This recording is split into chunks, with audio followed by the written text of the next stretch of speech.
Today's episode is sponsored by Aeroflow Breastpumps. Did you know that your health insurance will cover the cost of a breast pump? It is true, guys, I promise. In fact, many health insurance plans also cover milk storage bags, breastfeeding prep courses, and more. At Aeroflow Breastpumps, you can shop top-rated breast pumps from brands like Medela, Spectra, and Motif without ever opening your wallet. Fill out their quick and easy insurance eligibility form, and they'll take care of the rest. It might just be the easiest thing that you do during your whole pregnancy. Just visit aeroflowbreastpumps.com/mommy labor nurse. That's AEROFLOW breastpumps.com/mommy labor nurse to find out why more than 1 million moms have chosen Aeroflow breast pumps to get their pump through insurance.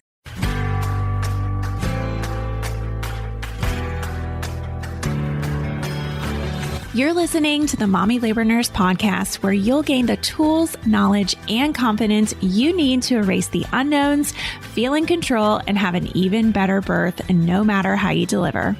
My name is Liesl Teen, mom of 2, practicing labor and delivery nurse, and your host. From over 8 years and counting of working at the bedside, I know that knowledge is the key to an even better birth. So tune in each week to learn about all things pregnancy, birth, and postpartum from me, a labor and delivery nurse that's seen it all. And now let's get into this week's episode.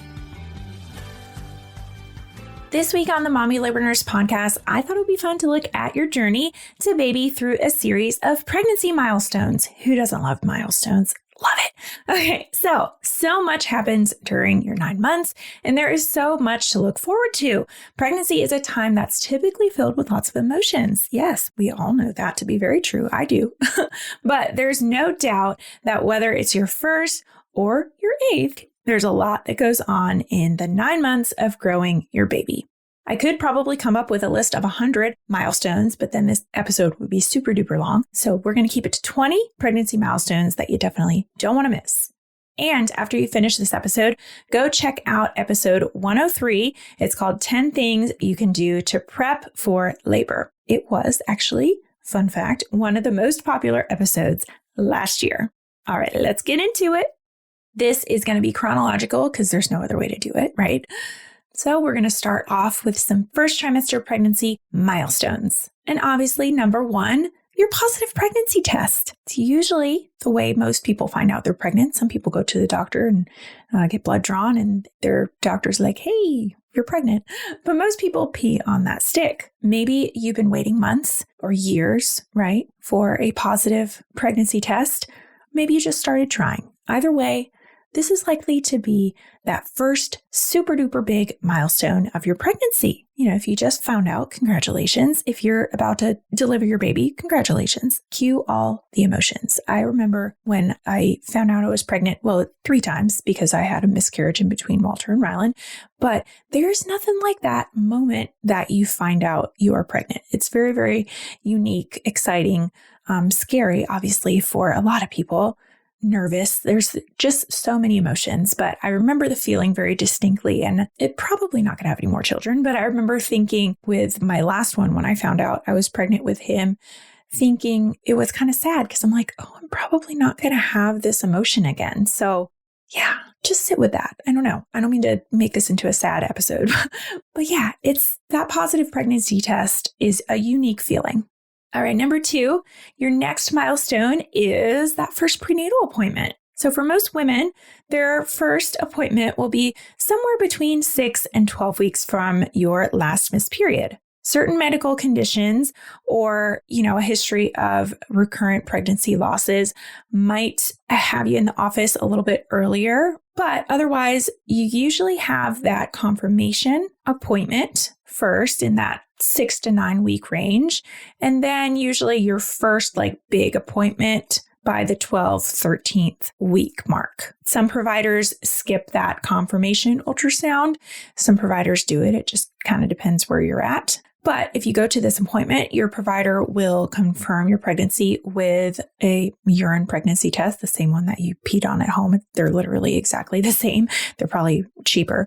And you'll also get an ultrasound. But because your little baby is very, very tiny, this ultrasound will likely be transvaginal, just a heads up. If you're a little bit further along, like closer to that 8 or 9 week range, they might be able to do an abdominal one, but it's usually, that first one's usually transvaginal. And your provider will measure baby to make sure, confirm pregnancy, make sure there is a pregnancy in there, and do some measurements to agree and come up with a due date.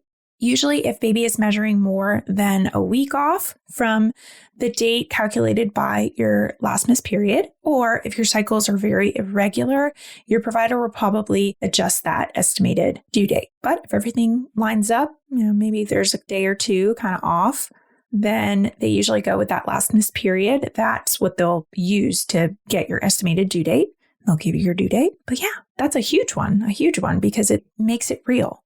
Number 3 in the first trimester is within that appointment, but it's hearing and seeing that heartbeat for the first time. Yeah, I think a lot of us remember that moment when we first saw that little beating heart. There's really nothing like it. And all of these milestones are very special in their own way, but hearing your baby's heartbeat for that very first time, seeing that little flicker has to be pretty darn close at the top of the milestone list. Fun fact, your baby's heartbeat might be detected for the first time as early as 5 to 6 weeks. And like I said in the last one, this early in pregnancy, they'll need to do a transvaginal ultrasound to be able to see it. Now, if your dating is off or your first appointment is closer to that 5 or 6 week mark, there is a chance that you might not be able to see it or hear it at your first appointment. Maybe you came in, they did a urine pregnancy test and it was positive, and they did a transvaginal ultrasound and they can't visualize that beating heart quite yet. Usually what they say is, it's looking like you're pretty early. They'll say, okay, don't panic, come back in a week and we will see if we can detect it and see if this is a miscarriage or if, your dates are a little off. But don't worry, if everything is good and baby's healthy, there shouldn't be any issue detecting it at further appointments. Number 4, sharing your news with family and friends. Yes. When and if you want to share your exciting news with friends and family, it's completely up to you and your partner. There's no rule book for this, and there's no right or wrong way to go about it. Talked about this on previous episodes before. Some people share the day they find out. Others wait until their first appointment. Some people wait to complete their first trimester. Others choose really not to share it until they're pretty late in their pregnancy, until it's physically impossible to keep it a secret any longer, which is also fine. And when it comes to sharing your news, obviously, I'm completely team do whatever the heck you want to do. Your pregnancy, your body, your baby, your news to share. Could you use a little help with your baby registry and knowing what you need to be doing to stay on track in that second trimester? Don't worry, my free Second Trimester Prep Pack is here for you. Inside, you'll find helpful PDFs, including a second trimester checklist so that you feel certain nothing's fallen through those cracks, with 22 more to-dos. And make sure not to skip number 15. You'll also get a baby registry checklist that includes diapers to clothing to all the gear. Get insider tips on all the must-haves. And you'll also get our Old Wives' Tale worksheet created just for fun, just to see if you can guess your baby's sex based on 20 Old Wives' Tales. So to get yourself organized in that second trimester, simply head on over to mommylabornurse.com/second trimester. That's mommylabornurse.com/SECOND trimester to grab your free second trimester prep pack today. Number 5, you noticing your bump. That is definitely a milestone. Yeah, it usually happens in the first trimester. That's why I have it in this subsection, but sometimes it's not till that second trimester, especially if this is your first pregnancy. A lot of moms don't have that little pop until a little bit later. But I will say a lot of things do impact when you start showing in pregnancy. But one thing is for sure, you are usually going to notice your pump before anyone else does, right? Because it's your body. You're going to say, I look a little different. And for some women, this happens really early in their pregnancy. Like I said, especially if it's not your first baby. For other women, you might be well into your second trimester. Totally normal, totally healthy, totally okay. And then the final first trimester milestone is completing your first trimester, checking that 13 weeks and 6 days of your pregnancy off. And fun fact, a lot of people they're kind of confused on when does the first trimester end? Is it 12 weeks? Is it 13 weeks? It is 13 weeks and 6 days. So when you hit 14 weeks and 0 days, you are officially in that second trimester. And this is an exciting pregnancy milestone for several reasons, okay? According to ACOG, the American College of Obstetricians and Gynecologists, early pregnancy loss occurs in about 10 of 100 pregnancies. And it's actually probably more, but these are based on the pregnancies that we know to happen. Because a lot of people, they might have a pregnancy and they don't even know that they're pregnant. And then they get what they think is their period, but they were pregnant. So that number is probably even more than 10 in 100. And an early pregnancy miscarriage is a loss of pregnancy that occurs before the completion of that 14-week mark. And that's not to say that a miscarriage can't occur in your second trimester. Obviously, certainly can.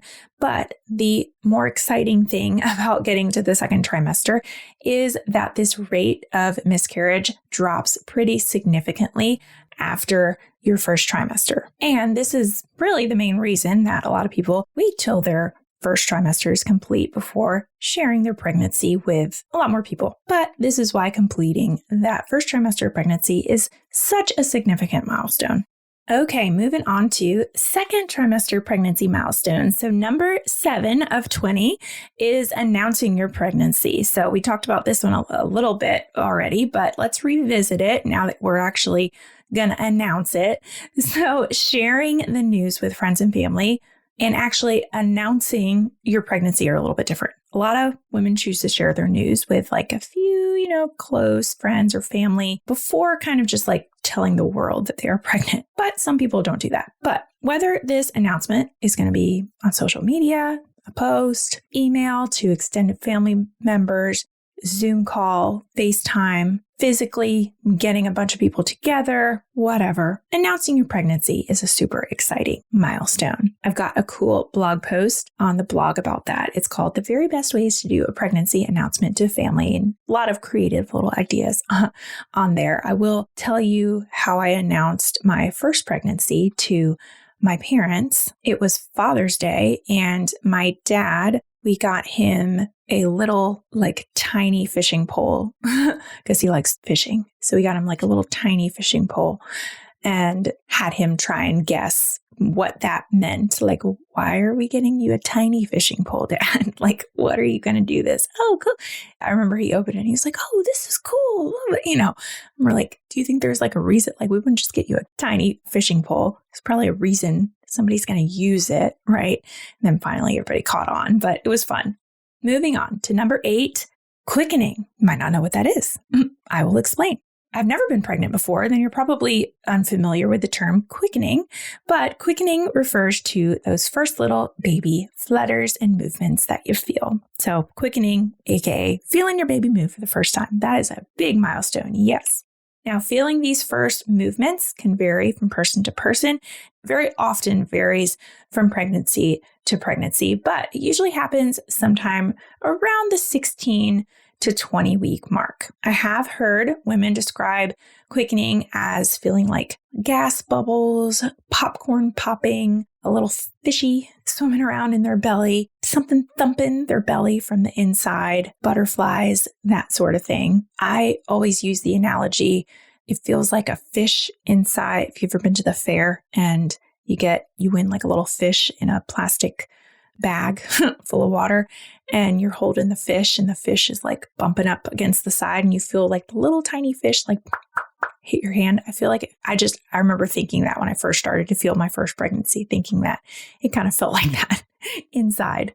Now, if it's not your first pregnancy, you might notice these movements sooner because you kind of know what you're looking for, right? But if it's your first pregnancy, it can be pretty hard to differentiate between gas and your stomach growling or baby moving or something I ate or something's going on. You might not be in tune with whatever the heck this is. Usually what happens is you start to feel something a little bit, and you're like, is that? And then you start to feel it more. You're like, that's definitely something. And my stomach feels fine. It's not indigestion. And then you start to feel it more and it starts to get strong. And you're like, that is definitely baby kicks. Okay. But this is one of those big milestones that moms tend to really remember. Number 9 is your anatomy scan, which usually happens around 16 to 20 weeks, usually around 20 weeks. They do the anatomy scan. And I would venture to say that this is actually one of the bigger pregnancy milestones. So during your anatomy scan, the ultrasound tech will take a deep dive and deep look into things like your baby's heart health, organ development, growth in the womb, and screen for some of the most common issues that can be spotted before birth on ultrasound. Now, knowing that this might be the pregnancy scan where you find out about possible defects, delays, other abnormalities is a little nerve-wracking, honestly. But remember, early intervention, education, and knowledge are key to giving baby the best possible outcome. Yes. Number 10 in that second trimester still, finding out the sex of baby. And for some people like me, I didn't find out the sex of both of my babies. But if you do, this is definitely a huge milestone. And if you do that, you should be able to learn this at your 20-week anatomy scan. Some people can learn it a little bit earlier with a blood test, and some people get ultrasounds before the 20-week scan, and they can sometimes kind of detect it around the 14th or 15th week, like super duper early. That's like the earliest possible time with an ultrasound at least. But usually by 20 weeks, if you can see it on the ultrasound, you can see what it is. But that's not to say there are still oopsies, right? So there's definitely been times, especially in the past, where they've thought the baby was going to be a girl and it's actually a boy, or vice versa. It used to happen all the time because ultrasound wasn't super advanced. But nowadays, ultrasounds are pretty advanced, so it's pretty hard to get it wrong, but certainly still happens. So there's always a small chance, right, that you get an ultrasound and they tell you you're having a boy and you're having a girl, or vice versa. And side note, if you decide not to find out the sex and you're at your anatomy scan, always go in and be like, hey, everybody, just so you know, I'm not finding out. Don't say anything. It's super easy for the tech to do. They just have you kind of look away while they go down there and check. And then they say, okay, you can turn around and you're good. Some people, what they do is they find out the sex and they have the tech put it in an envelope, and then you do a little gender reveal party. And that's a big milestone too. But yeah, finding out boy or girl, certainly a huge milestone because you just go one way or the other. All right, the sound of that heartbeat means it's time for this week's segment of Birth It Up Babies. This one says, hi, Liesl. I just wanted to thank you and leave a review, 5 stars. Oh, she sent like a 5 and a little star emoji and a smiley face. That's cute. First time mom here. I took your natural series and gave birth without an epidural on January 8th at 6:22 a.m. I ended up having back labor the entire time and early on checked your back labor segment to refresh. I did a ton of hands and knees and counter pressure. My husband, mom, and the staff were all amazed by how calm and quiet I was throughout the whole process. I truly believe your course gave me the confidence I needed to get through. Total labor just under 9 hours with 45 minutes of pushing. Oh, I love it. Oh, and she sent me pictures. Oh, she sent me a picture of her husband doing counter pressure. They just look so happy. She doesn't look happy while she's getting counter pressure, but there's a happy picture she sent too. Oh, love it. If you want to have an even better birth, just like this mama, head on over to mommylabornurse.com/courses to learn more about our 3 online on-demand birth classes. Number 11 in the second trimester still is purchasing maternity clothes. Yeah, I know it sounds a little silly, right? Like, why is this a milestone? But I think it's an exciting milestone for some pregnant moms. I remember being pregnant for the first time and being like, oh, this is cool. I get to buy pregnancy clothes, like special clothes. And it can be fun to pick out new tops and dresses and maternity leggings that are super comfy. instead of having to wear just tight pants. And obviously, this is probably one of those milestones that's more exciting for some moms than others, but nonetheless, I think it's still worth mentioning. All right, number 12. I like this one. Somebody else noticing that you're pregnant. Usually happens in the second trimester, sometimes even in the first trimester, sometimes in the third trimester. And I'm going to give a little disclaimer with this one, falls into that same category of, for some moms, it's more exciting than others. For some moms, it's not exciting at all. And it's annoying if you're in your first trimester and somebody's like, oh, when are you due? And you're like, I'm 8 weeks pregnant.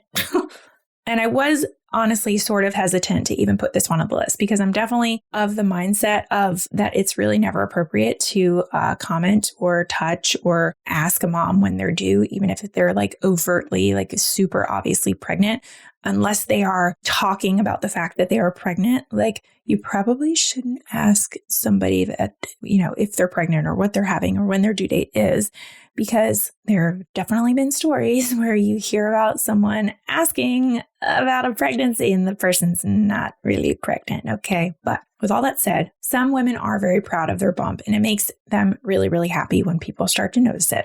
I'm not going around giving anybody who's listening to this podcast permission, okay, to go around commenting on every pregnant bump just because I just said that. Some women are very proud, right? Still hold your comments to yourselves, okay, unless you hear the mom actually talking about her pregnancy. But just saying that having other people notice your bump is definitely a milestone for some pregnant moms. Number 13 is viability. Yes. Are you familiar with viability and what it means for pregnancy? So viability, which is typically 24 weeks, is when your baby has a chance of survival outside of your womb.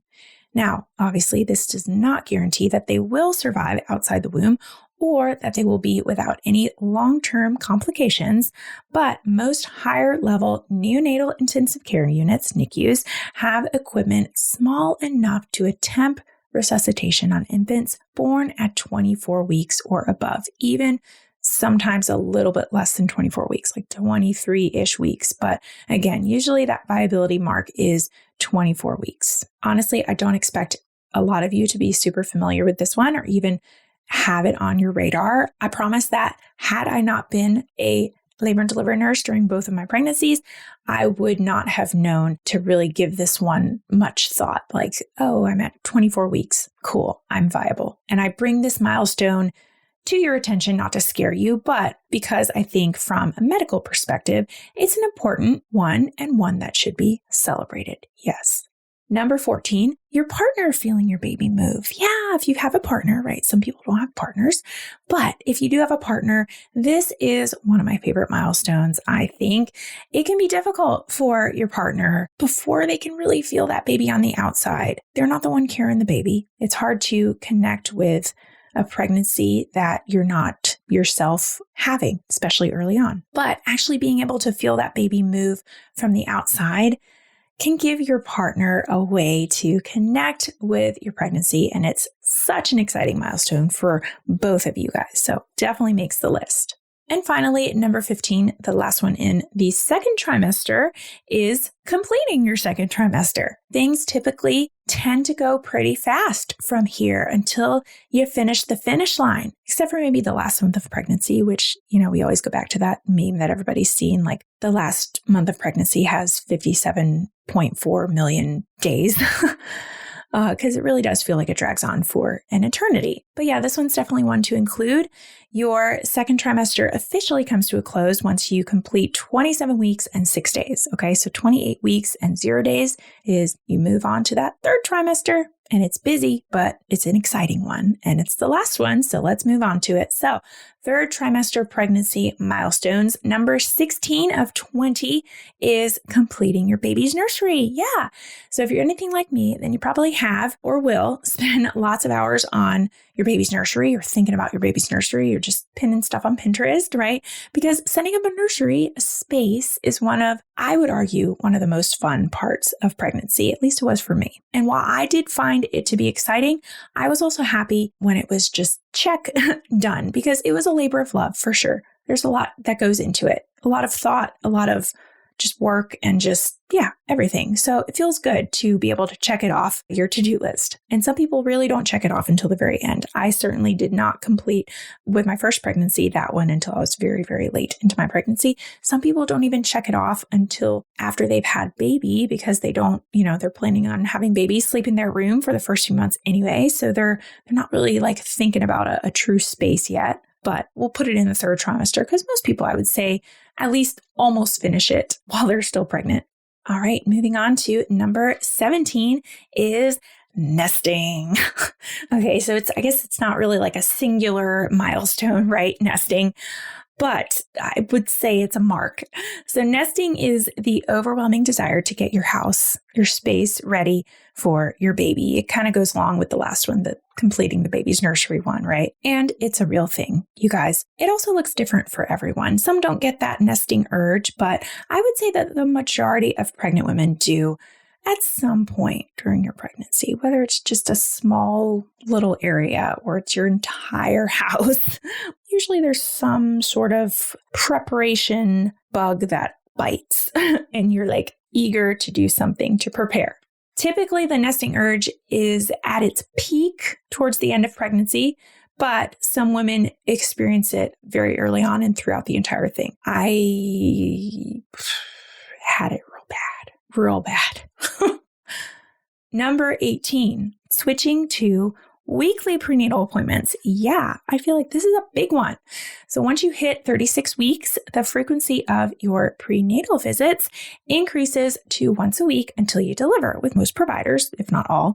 And this is an exciting milestone, I feel like, for a lot of pregnant moms because it means you're close. Almost at the finish line. You're super close to meeting baby. And this is typically the case for low risk, uncomplicated pregnancies. Have to give that disclaimer, right? If you have high risk pregnancy, your prenatal appointment schedule is going to vary quite a bit. But if you uncomplicated, that 36 week mark when you start going every week, I feel like I graduated.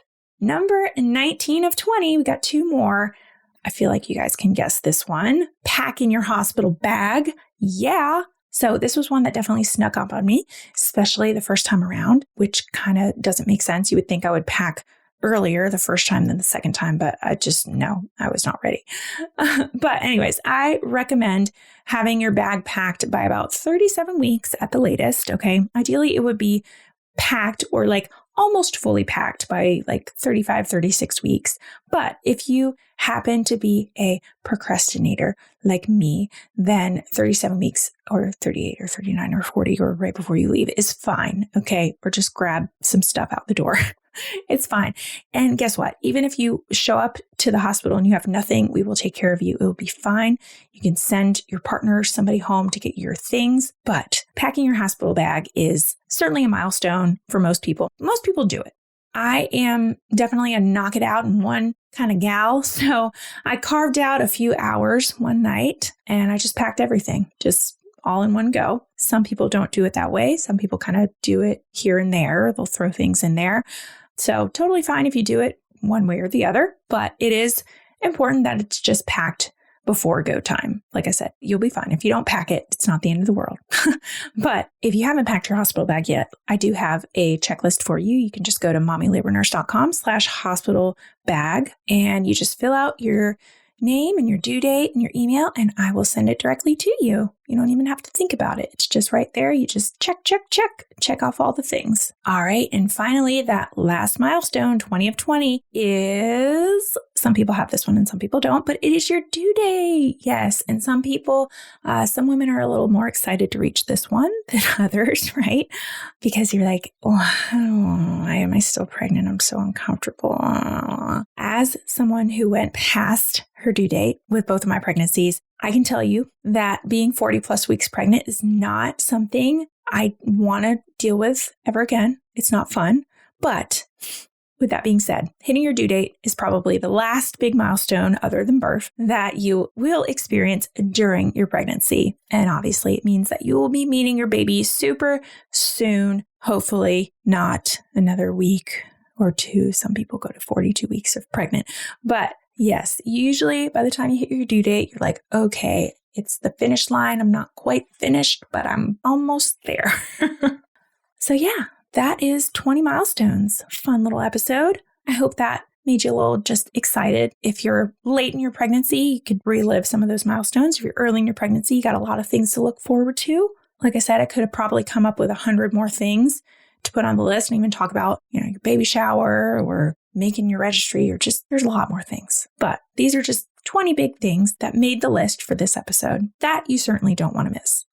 Next week on the Mommy Labor Nurse podcast, I have a cool episode for you. We're going to be talking about breastfeeding, but specifically if any birth interventions or any kind of interventions affect breastfeeding. And I'm not going to be talking about this. I am joined by Dr. Robin Thompson, and you guys may have heard of her. She is the founder of the Thompson Method. So she came on, she's from Australia, and we just had a lot of fun talking about this. I think she's a very wise lady, and I was very intrigued by everything that she said. So stay tuned. It's a really cool episode. See you guys next week. Already feeling a little more confident about pregnancy, birth, and newborn life? Don't forget to hit that subscribe button so you can continue to erase the unknowns and never miss an episode. And if you're looking for even more, Instagram is definitely where I hang out the most. Come join our community of more than 500,000 moms for birth education, tips, and solidarity. You can find me at mommy.labornurse. Check out today's show notes and a searchable library of every Mommy Labor Nurse podcast episode at mommylabornurse.com/podcast. And while you're there, be sure to head to the blog to learn about our online birth classes too. See you next week, and remember, you can have an even better birth no matter how you deliver.